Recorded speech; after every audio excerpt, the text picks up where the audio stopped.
प्रिय दोस्तों, अध्यात्म और आध्यात्मिक, अध्यात्म के मार्ग पर चलना, धर्म के मार्ग पर चलना, सत्य के मार्ग पर चलना, अहिंसा को समाप्त करना, ये सब अध्यात्म से जोड़ करके होता है।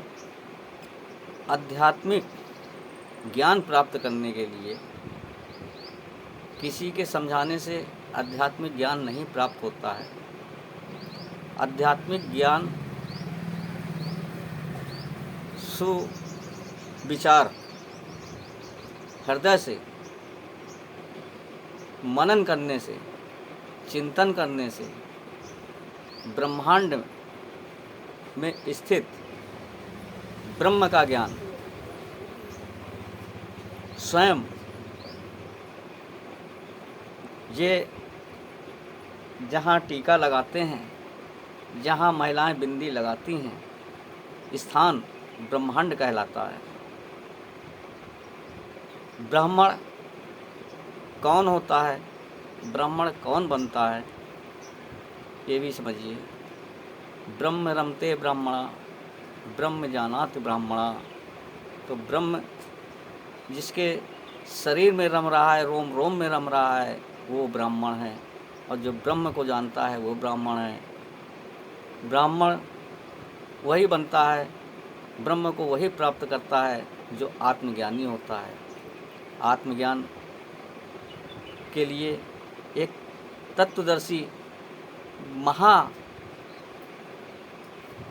ज्ञानी सदगुरुदेव से ये दीक्षा लेनी होती है, क्योंकि नानक देव जी ने जिस नाम को भजा, जिस प्रकाशमय पुंज को ईश्वर के साक्षात्कार करते रहे 24 घंटे निरंतर, कबीर दास जी ने किया, रहीमदास जी ने किया, परमहंस कृष्ण परमहंस जी ने किया, आदि संतों ने उस गूढ़ रहस्य को पाया, प्राप्त किया।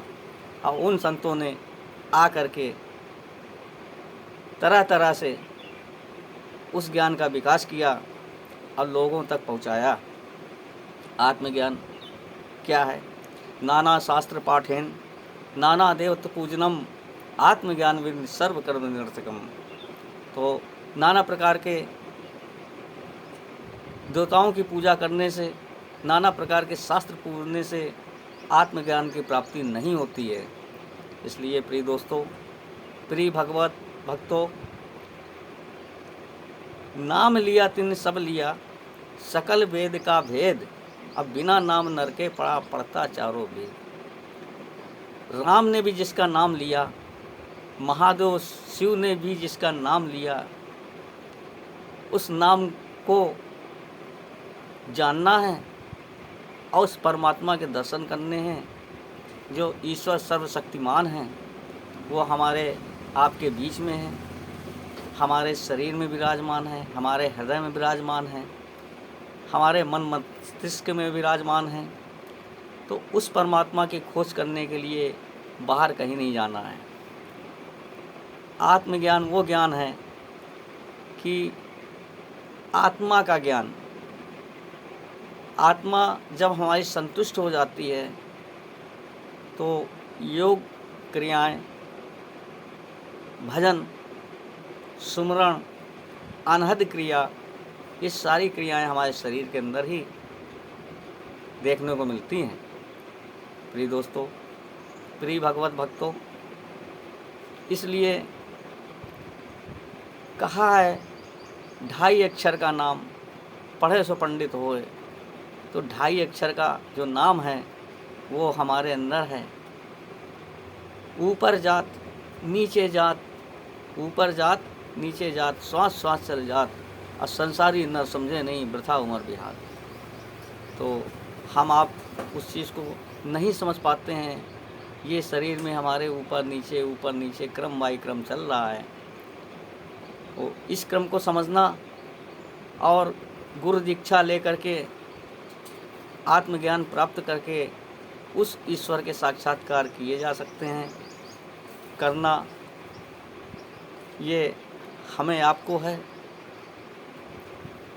प्रातः सुबह शौच क्रियाओं से निवृत्त होकर के आप ईश्वर के भजन में बैठ जाइए और गुरु के आदेशानुसार, सद्गुरुदेव जी के आदेशानुसार जो भी आपको ज्ञान दिया गया है, ऊपर नीचे जाने आने की जो क्रिया है 24 घंटे चलने वाली है।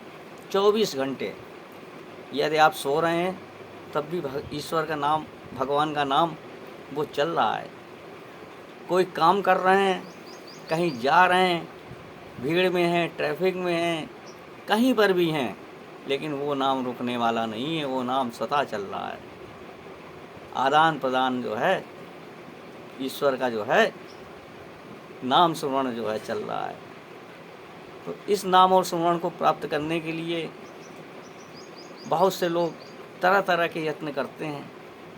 हठ विद्या, नवधा भक्ति, तमाम प्रकार की भक्तियाँ करते हैं, लेकिन ईश्वर की सच्ची सेवा यही है कि नाम का सुमरण करना। नाम स्वतः मुँह से नहीं बोला जाता है। आ से लेके ज्ञा तक 52 अक्षर माया माही, ब्रह्म शब्द नाही नाही। तो आ से लेके ज्ञा तक ये मुखार बिंदु से बोलने वाला नाम नहीं है। अंत मता सोगता, अंत समय में जिसकी मृत्यु होती है, जो ईश्वर को भजन सुमरण करता है, वो मोक्ष को प्राप्त होता है। ऐसे हमारे शास्त्र कहते हैं, वेद कहते हैं। तो अंत समय राम कहते हुए भी राम नहीं कह पाते हैं, क्योंकि रा कह दिया माँ में जवान ऊपर, रा माँ नहीं आ पाया। अल्लाह को भजने वाले अल्लाह कह नहीं पाते हैं पूरा। जब पूरा नाम ही नहीं ले पाओगे तो नाम कहाँ होगा। इस प्रकार से गॉड इज लाइट, परमात्मा प्रकाश स्वरूप है। तो उस परमात्मा प्रकाश स्वरूप को भजने के लिए तत्वदर्शी सद्गुरुदेव के शरण में जाना पड़ता है और ज्ञान की प्राप्ति लेना होता है, आत्मज्ञान की प्राप्ति होती है। जय श्री सच्चिदानंद।